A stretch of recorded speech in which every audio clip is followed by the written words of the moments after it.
السلام عليكم ورحمة الله تعالى وبركاته. مرحبا بجميع متتبعينا الكرام.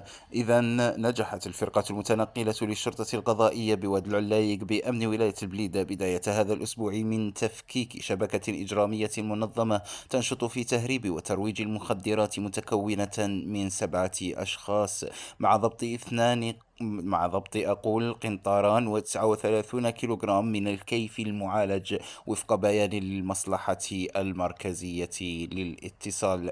وكشف البيان أن العملية التي تم تنفيذها تحت إشراف النيابة المختصة إقليميا جاءت على إثر تحريات وأبحاث عملياتية مكثفة باشرها محققو ذات الفرقة حول تحركات مشبوهة على مستوى إقليم ولاية البليدة. شكرا لحسن الإصغاء والمتابعة، لا تنسوا الاشتراك في القناة وتفعيل زر الجرس ليصلكم منا كل جديد. دمتم طيبين، والسلام عليكم ورحمة الله تعالى